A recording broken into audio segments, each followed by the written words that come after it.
오늘은 교재가 230페이지 보죠.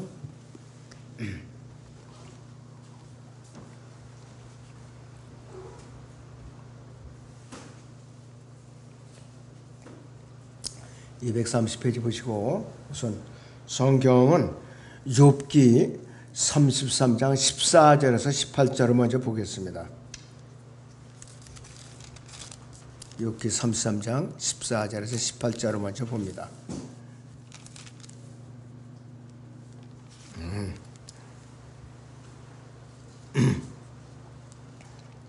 하나님께서 한 번 말씀하시고 두 번 말씀하시도 사람은 그것을 알아차리지 못하는도다. 사람이 깊은 잠이 들어 침상에서 곤히 잘 때 꿈이나 밤의 환상 가운데 그분께서 사람의 귀를 여시고 그들의 교훈을 인치도록 확정하시니 이는 그가 사람을 자신의 목적에서 물러나게 하시고 사람에게서 교만을 숨기려 하심이라. 그분은 사람의 혼을 구렁에 빠지지 않도록 붙드시며 그의 생명이 칼에 멸망하지 않도록 붙드시는 도다 했습니다. 이 14절에서 18절은 하나님께서 그분 자신을 어떻게 계시하시는가 이 방법에 대해서 말씀을 하고 있어요. 자, 구약의 모세 시대 이전에 하나님께서 그분 자신을 사람에게 계시하는 방법은 꿈이나 환상이나 때로는 현현 등을 통한 간접적인 방법이었어요. 욥기 저자가 신명기 34장 이후에 욥기를 기록했다고 또 주장하는 자들이 있는가 봐요. 그런 가능성 전혀 없습니다. 욥기 34장 이후에는 하나님께서 사람이 친구에게 말하듯 모세와 마주 대하시고 말씀을 하셨어요. 민수기 12장 6절을 보죠. 자,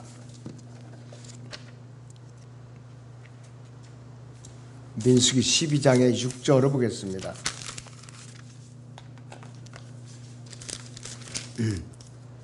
주께서 말씀하시기를 이제 내 말을 들으라. 만일 너희 가운데 선지자가 있으면 나 주가 환상 가운데서 그에게 나를 알게 할 것이요 꿈 가운데서 그에게 말할 것이니라 그랬습니다. 또 이제 8절에 보시니까 그와는 내가 대면하여 분명히 말하고 난해한 말들로 하지 아니하며 또 그가 주의 모습을 볼 것인데 어찌하여 너희가 내 종 모세를 비방하기를 두려워하지 않았느냐 그랬습니다. 또 신명기 34장 10절을 보죠. 여기서 자, 신명기 34장의 10절을 보겠습니다.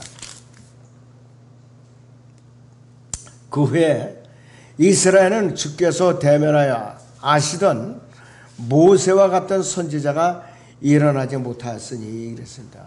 하나님께서는 시내산에서 모세와 직접 대면했던 분이에요. 모세와. 그래서 구약에서는 하나님께서 모세와 직접 대화했지 그 외에 어떤 사람과도 직접 대화한 적이 없어요. 그래서 하나님께서는 이렇게 하실 때에 인간은 겸손히 무릎을 꿇고 주의를 기울여서 경청하는 것이 좋다 이거예요. 교만하면 안 된다 이거죠. 바로 자, 고린도전서 2장을 봅니다. 신약에 고린도전서 2장을 봅니다. 7절에서 8절을 봅니다.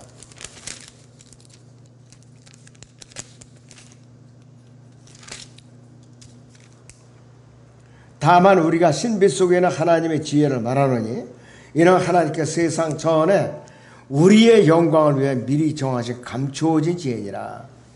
이 지혜는 이 세상의 통치자들 가운데서 아무도 몰랐노라. 만일 그들이 알았더라면 영광의 주를 십자가 못 박지는 아니하였으리라. 이렇게 말하고 있습니다.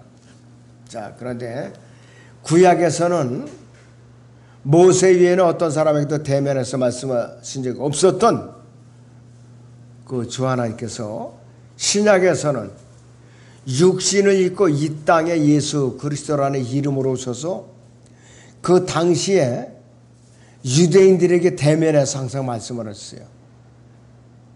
안식일에 성전에 들어가서 공개적으로 말씀을 증거하셨어요.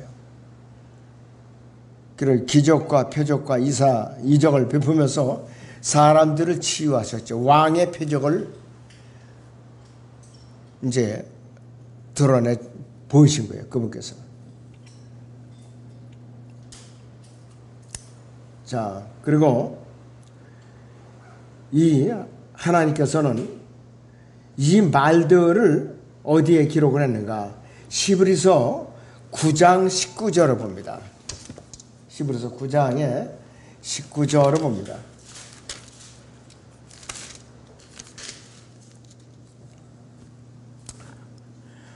모세가 율법대로 모든 계명을 온 백성에게 말한 후에 송아지와 염소의 피와 물과 주홍색 양털과 옷을 조로 가져다가 그 책과 온 백성에게 뿌리며 말하기를 이것은 하나님께서 너희에게 명하신 언약의 피라 하였느니라 그랬습니다. 더 나아가 그는 피를 가지고 성막과 섬기는 데 쓰이는 모든 기명들에 뿌려졌느니라. 율법에 따르면 거의 모든 것이 피로써 정결케 되나니 피 흘림이 없이는 죄사함이 없느니라 이렇게 말씀을 하고 있습니다. 또 이제 이 신명기 이제 여기 보시면은 31장 24절을 보죠. 신명기 31장의 24절을 봅니다.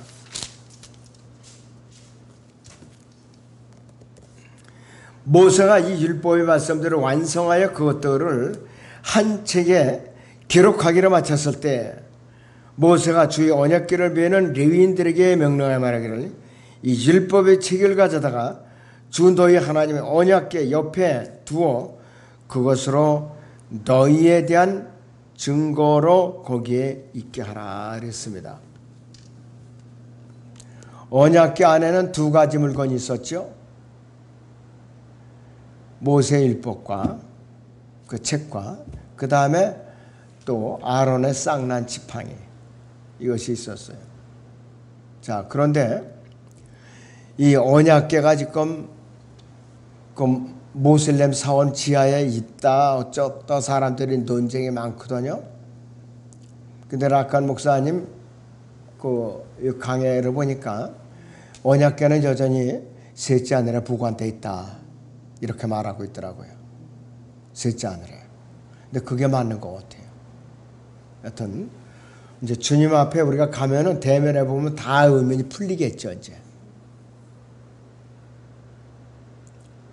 자, 그래서 욥기 33장 14절에서 17절은 AD 1492년 이전에 아메리칸 인디언들에게 자신을 계시하시고 또 AD 100년 이전에 중국 사람들이나 일본 사람들에게 자신을 계시하시고 한때 하나님을 알았던 시편 19편 1절 4절에 이교도에게 자신을 계시하시는 하나님의 방법을 언급하는 것이 분명하다.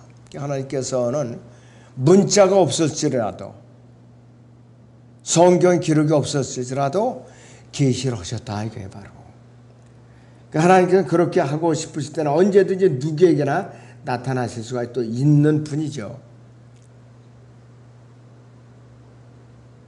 자, 모세는 BC 1500년경 또 1492년경에 존재했던 사람이에요. 그리고 창세기를 모세가 어떻게 기록했는가? 영감으로 기록한 거예요. 1500년에 일어났던 것은 영감에 의해서 기록을 했다. 이것이 바로. 그래서 하나님께서는 그렇게 하고 싶으면 언제든지 얼마만큼 희원녀를 통해서 누구하고나 대화할 수가 있는 분입니다. 하갈이 자 여기서 창세기 16장을 봅니다. 창세기 16장을 보겠습니다.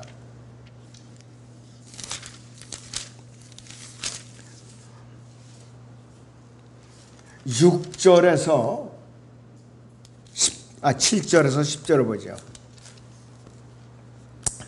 주의 전사가 광야의 샘을 곁고 술로 가는 길에 있는 샘 곁에서 그녀를 만나 말하기를 사라의 종 하가라 네가 어디서 왔으며 어디로 가느냐 하니 그녀가 말하기를 나는 내 여주인 사라의 면전에서 도망하나이다 하더라. 주의 천사가 그녀에게 말하기를 네 여주인에게 돌아가서 그녀의 손 아래에서 복종하라 하고 주의 천사가 그녀에게 말하기를 내가 네 씨를 심히 번성케 하리니 그 수가 많아 셀 수 없게 되리라 하더라 그랬습니다. 오늘날의 모슬렘 교도들에게 사라가 참지 못하고 여종인 하가를 이 아브라함에게 잠자리를 같이 이제 마련해 준 것이 화근이 된 거 이것이 기다리지 아니하고 그러니까 이스라엘 주위에는 전부 이스라엘의 적들이에요 지금. 그런데 팔레스타인 땅은 하나님께서 이스라엘에게 등기를 내준 땅이다. 누가 뭐래든지 간에.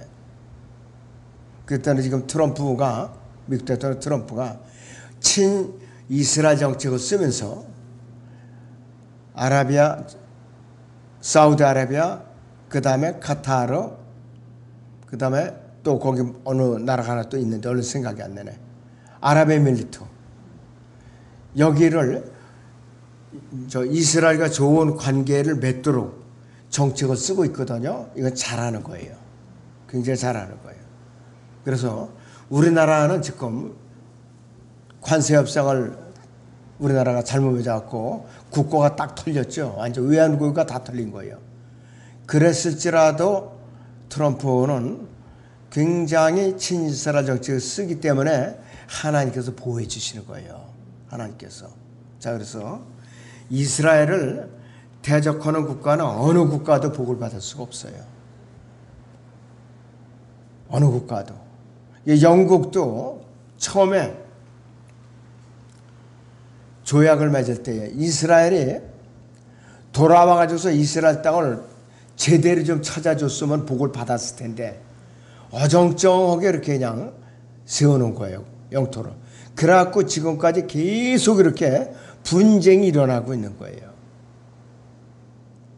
그리고 이스라엘이 지금 그 좁은 땅에 서쪽과 동쪽이 이렇게 잘록하게 잘라가지고서 하마스가 차지하고 있죠. 그 이스라엘이 얼마나 지금 힘에겠고 괴로우냐 이거예요. 그거를 그렇게 갈라주면 안 되는 거예요. 유엔에서 그렇게 해줬는데 우리나라도 거기 기여했어요. 전직 유엔 사무총장 반기문 씨도 그들에게 땅을 양보하라고 거들었던 사람이에요. 피에로에게. 그러니까 빈말이라도 이스라엘을 반대하는 정책을 쓰면 절대로 안 되는 거예요. 어떤 일이 있어도 안 돼요.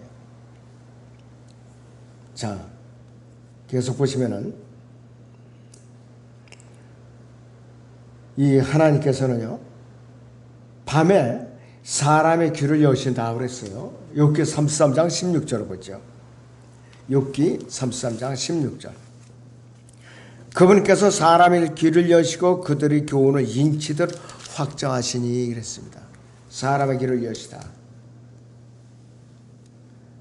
이러한 지시를 봉합시키기 때문에 다음날 그 사람은 무엇이 그를 고무시켰는지도 모른 채 행동을 하게 되고 심판의 날에 구원받지 못한 사람들은 자신들의 인생과 계획, 결정, 행동이 얼마나 많이 자신들이 진리를 거부한 결과로서 오는 무의식적인 지시에 따라 결정되었는지를 안다면 너무나 무서워서 공포에 벌벌 떨 거라 이것이에요. 바로 이와 마찬가지로 그리스도의 심판석에서 하나님께서 이 성에서 자신의 백성들이 한 올바른 결정과 바른 판단에 얼마나 많이 관여하셨는가가 계시되면은 어두움에 감추어진 것들이 계시될 때 엄청난 환호성이 있을 것이다. 내가 육신이 변화되기 전에 땅에서 섬겼던 모든 일들 그것이 그리스도의 심판석에서 다 드러나거든요. 구원받은 이후에 자기의 행적이 다 드러난단 말이에요. 진리가 넘치는 곳에서는 죄가 증오의 대상이 된다고 그랬어요. 또 죄가 넘치는 곳에서는 진리가 증오의 대상이 된다. 반대예요, 반대. 사람은 자신이 심은 것을 거두고 속이는 사람은 속게 된다고 그랬어요. 심는 대로 거둔다는 법칙이에요, 바로. 자, 데살로니가후서 2장 9절에서 12절을 보죠.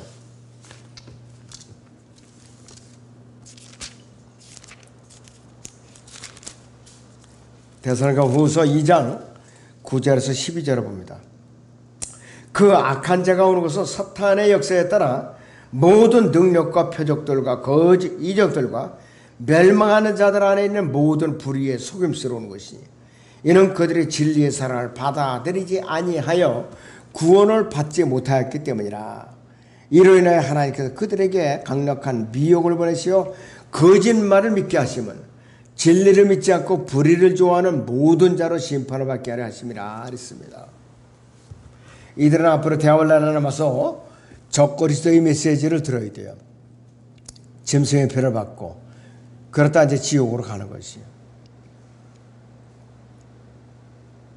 사람이 진리를 깨우치는 게 그렇게 말같이 쉬운 게 아니에요. 정신을 바짝 차리고 겸손한 마음으로 엎드리지 않으면 굉장히 더딘 거라 이것이. 그래서 이것이 우주를 지으신 하나님의 운행하시는 우주의 법칙이죠.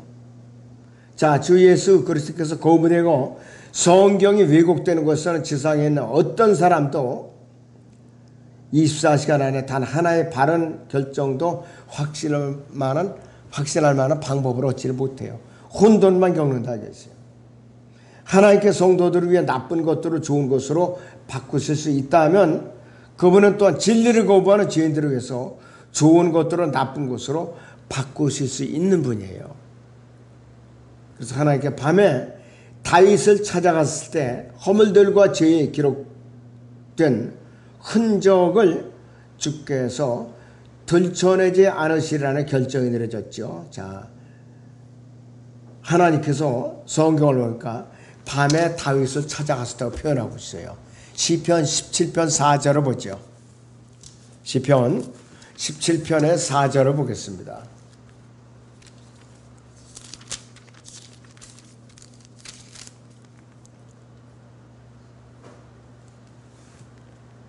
아, 17편의 3절을 봅니다. 시편 17편 3절. 주께서 내 마음을 시험하시고 주께서 밤에 나를 찾아주셨나이다. 주께서 나를 감찰하셨으니 아무것도 참지 못하시리니 나는 내 입이 범죄하지 아니할 것을 작정하였나이다. 밤에 찾았어요. 밤에. 굉장히 다윗은 진리를 갈망했던 사람이에요. 네. 그래서 진리를 깨우친다는 게 굉장히 더뎌요. 굉장히 더디다고요. 우리 교회 여기 2번 나왔던 이 사람 있죠? 손영재라고. 14만 4천 명에 6개월 동안 목을 매달았어요. 그렇게 돌대가리처럼 깨닫지 못하고. 그런데 3일 전에 또 전화가 왔어요. 자기가 답답하면 전화가 와. 그러면서 제가 이제 도표를 하나 준 거 있거든요. 하늘의 왕국과 하나님의 왕국. 그거 갖고 이제 세대 진리. 그래가지고 이제 휴거를 알게 됐고, 대화를 알게 됐고, 지상 천년왕국을 이제 알게 됐어요. 조금 이제 세대 진리에 눈을 뜬 거예요. 목사님, 제가 이걸 도표를요, 틈만 있으면 앞뒤로 뒤져가면서 달달 외우고 있어요. 그러더라고요. 그래서 외우지만 하고 교회 출석을 해서 엎드리라고. 그랬더니 고맙다고 그래. 이제 드디어 고맙다는 소리 그때 하는 거야, 이제. 1년 걸렸어요, 1년. 그 도표 하나 이제 이해하는데. 전화로, 영접한 사람이 전화로. 그래서 조금 이제 귀가 이제 열리는 거예요. 그래서 그렇게 힘들어요. 자, 또 이제 보시면은, 욥기 33장 19절에서 22절을 보죠. 33장 19절에서 22절을 봅니다. 하물며 통치자들을 외모로 받아들이지 않고 부자를 가난한 사람보다 낮게 여기시지 않는 그분께랴. 이는 그들 모두가 그분의 손으로 지은 것들입니다. 순식간에 그들은 죽나니 사람들은 밤중에 기로하다가 사라지며 힘 있는 자도 손을 대지 않고 제거되리라 그랬습니다. 그분의 눈이 사람의 길들 위에 있나니 그분은 사람의 모든 걸음들을 보시는도다. 죄악의 일꾼들에게는 자신들을 숨길 수 있는 암흑도 없고 죽음의 그림자도 없도다 그랬습니다. 죽음의 그림자도 없다 그랬습니다.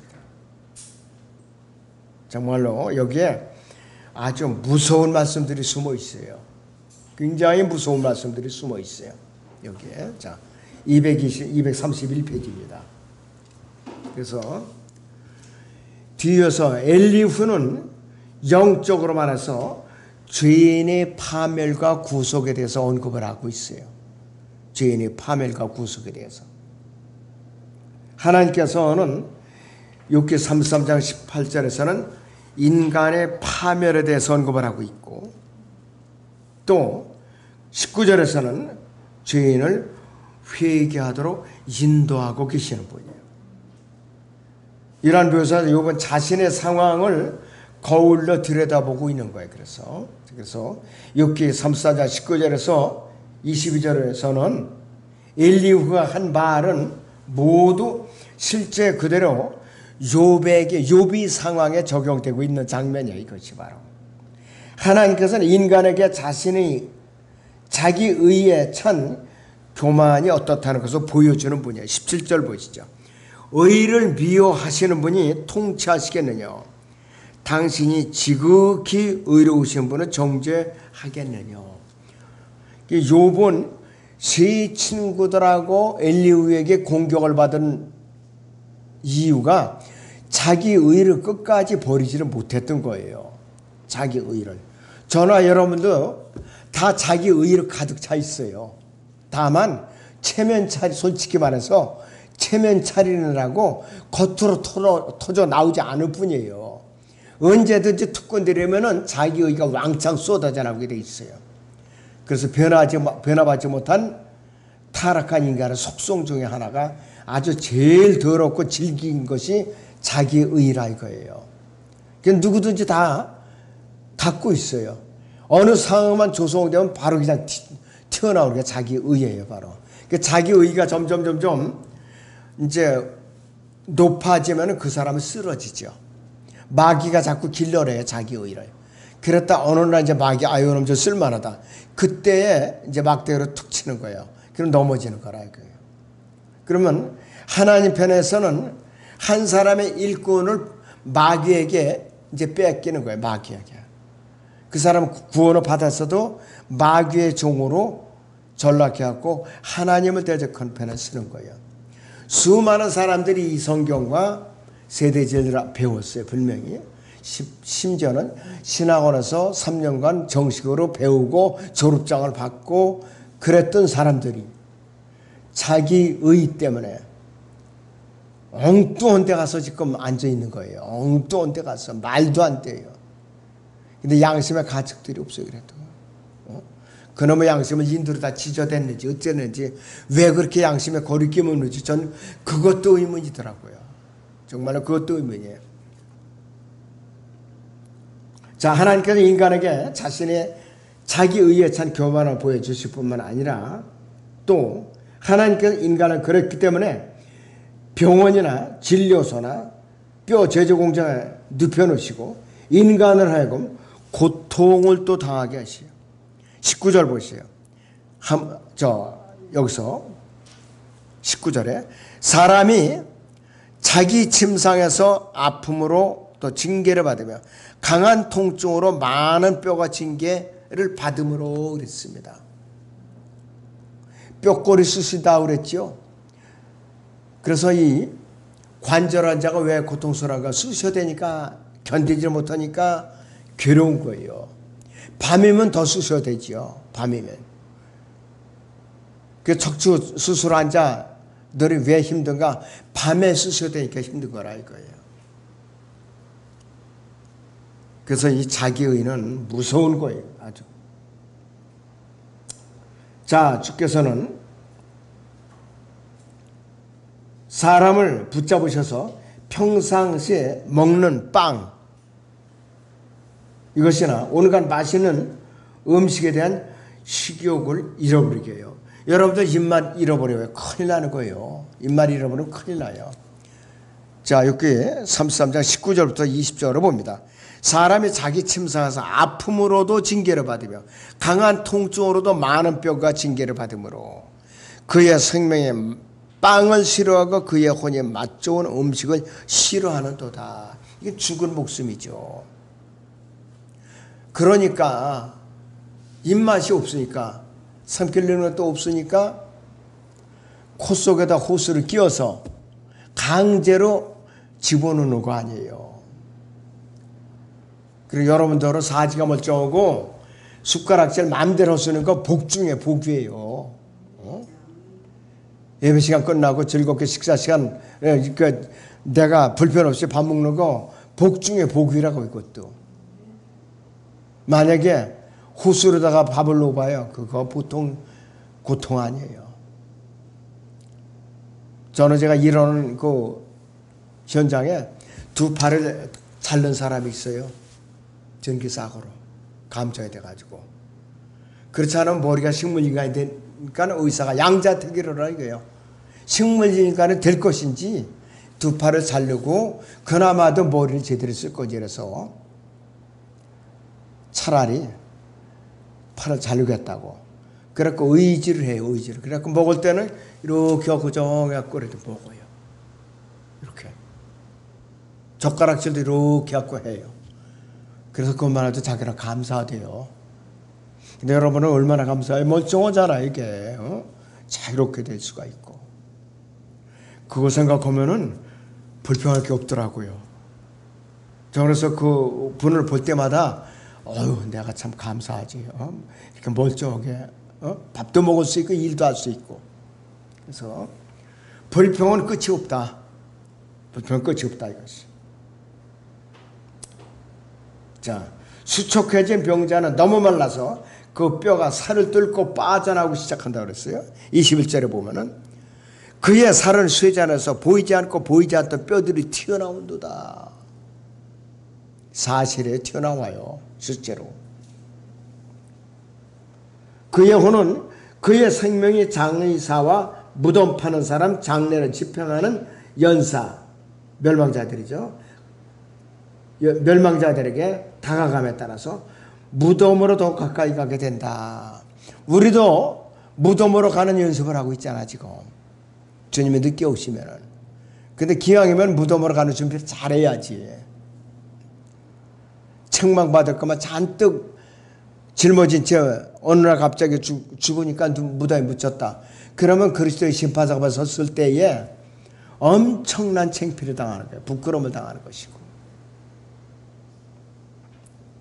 이것이 욥이 당한 상황인데 엘리후는 욥에게 교만을 숨기고 그의 목적을 패배시키기 위해서 초래되었다고 이 엘리후조차도 또 욥을 정죄하고 있는 거예요. 욥은 아주 미칠 일이에요. 이거 보니까.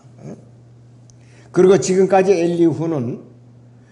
엘리후의 강론이 32장부터 됐는데 여기까지는 엘리후가 옳은 거예요. 여기까지는. 그 다음에 성경에서 발견되는 신약 구원의 가장 위대한 유형 중 하나가 계속 나오는데 23절부터 26절 여기는 다음 주에 하죠. 네.